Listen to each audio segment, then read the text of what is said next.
Haleluya, jumpa lagi dengan saya, Pendeta Rio Panggabean. Lama tidak menyapa saudara, tetapi hari ini kita akan bahas satu bagian firman Tuhan yang terdapat di dalam 1 Yohanes 3 ayat 21 sampai 24 ya.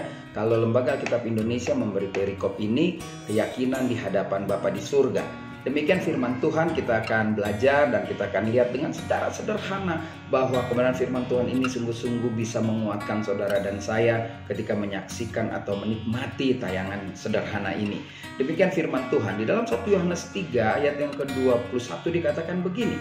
Saudara-saudaraku yang kekasih, jikalau hati kita tidak menuduh kita, maka kita mempunyai keberanian percaya untuk mendekat kepada Bapa di surga. Jadi keputusan kita untuk dekat kepada Bapa di surga adalah ketika kita mau legowo, ketika kita mau melepas segala tekanan hidup.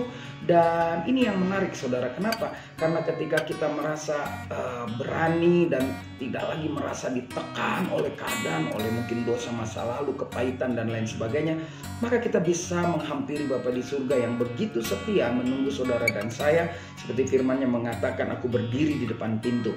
Nah, sekarang dia sudah berdiri di depan pintu. Buka pintu hatimu, karena Alkitab mengatakan, Alkitab menulis, jika ada yang mendengar, membuka, aku akan masuk dan makan bersama dengan saudara dan saya. Jadi yang pertama di ayat 21 dari 1 Yohanes 3 mengatakan, stop tuduhan-tuduhan yang menekan hidup kita. Lepas, tolong bebas, katakan, Bapa, aku mau dekat, aku mau menyatu, aku mau makan bersama-sama dengan Kau. Ayat yang ke-22 dikatakan begini, dan apa saja yang kita minta, kita memperolehnya daripada Bapa di surga. Nah, ayat ini sering sekali dipelintirkan oleh orang-orang yang mengatakan, bagi Tuhan gak ada yang mustahil, apa yang kita minta pasti dikasih. Benar, saya percaya 1.000.000% apa yang kita minta pasti diberikan oleh Bapa. Pasti, saya katakan. Tetapi kita cuma sampai pada kalimat itu. Kita lupa masih ada koma dan ada kalimat selanjutnya yang mengatakan demikian. Kalau mau apa yang kita minta pasti Bapa berikan. Lihat, dikatakan koma, karena kita menuruti segala perintahnya, perintah Bapa di surga, dan berbuat apa yang berkenan kepada Bapa di surga.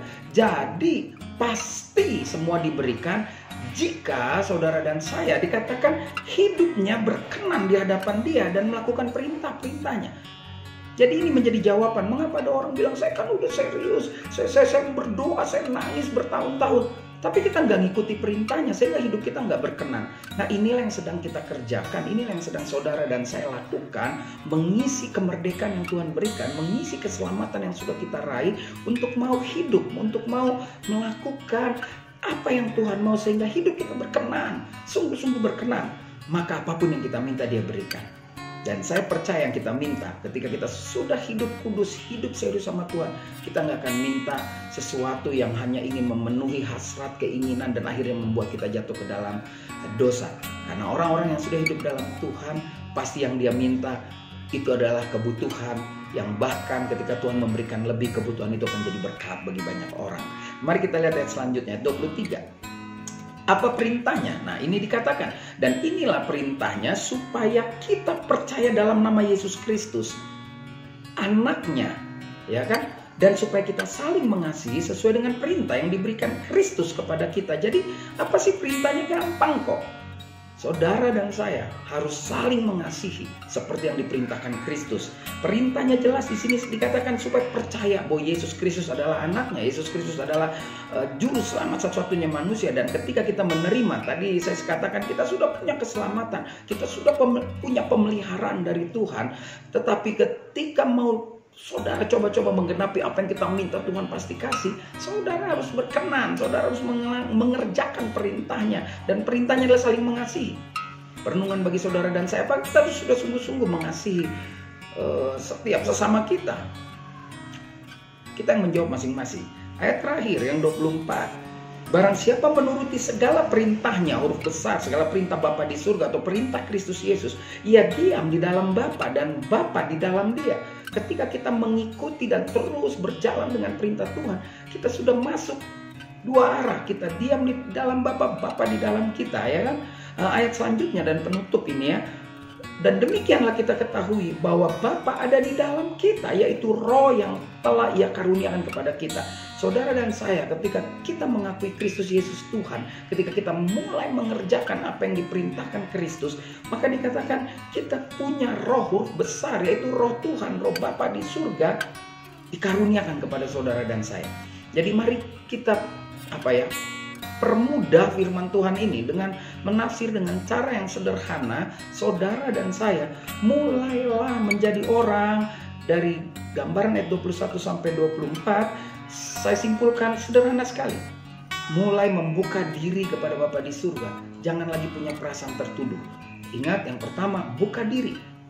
Terima Dia sebagai Tuhan dan Juru Selamat kita. Dan jangan lagi tertekan oleh keadaan masa lalu kita. Yang kedua dikatakan, kita turuti perintahnya, maka kita jadi orang yang terpenuhi segala kebutuhan kita. Turuti perintahnya sampai kita berkenan kepadanya.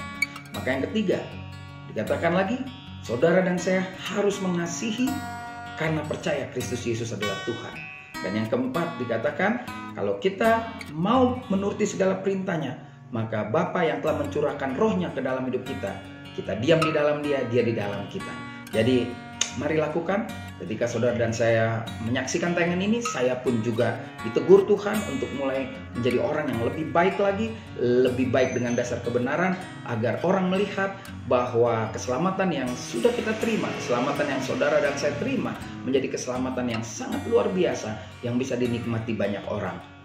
Saya Pendeta Rio Panggabean, Ekumene Ministry Jakarta. Sampai jumpa pada tayangan berikutnya. Tuhan Yesus memberkati.